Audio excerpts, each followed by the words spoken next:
there, marketers! Ready to master the art of marketing? Today, I'm going to break down how marketing works and share some easy strategies to make you a successful marketer. Let's dive right in. First things first, marketing is all about understanding your audience. You need to know who they are, what they want, and how they think.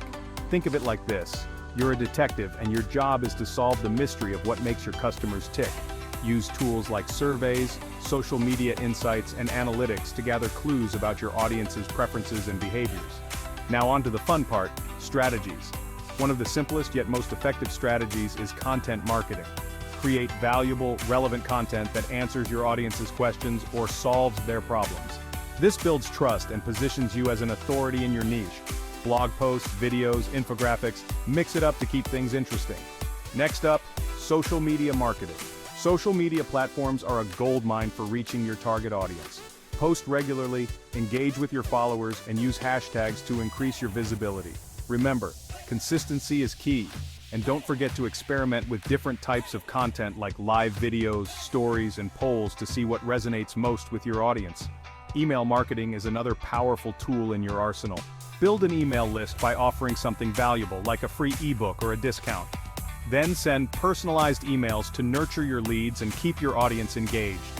Use catchy subject lines and include a clear call to action to boost your open and click-through rates. Paid advertising can also give your marketing efforts a significant boost. Platforms like Google Ads and Facebook Ads allow you to target specific demographics and reach a wider audience. Start with a small budget, test different ad creatives, and analyze the results to optimize your campaigns. Don't underestimate the power of SEO, search engine optimization. Optimize your website and content for search engines to improve your organic search rankings. Use keywords naturally, create high-quality content, and focus on providing a great user experience. Over time, this can drive a steady stream of traffic to your site. And lastly, always measure your results. Use analytics tools to track your performance and understand what's working and what's not. This way you can make data-driven decisions and continuously improve your marketing strategies. Alright, that's a wrap. Remember, marketing is a marathon, not a sprint. Be patient, keep learning, and stay adaptable. With these strategies in your toolkit, you're well on your way to becoming a marketing master. Thanks for watching. If you found this video helpful, don't forget to like, comment, and subscribe for more marketing tips and tricks. Catch you in the next one.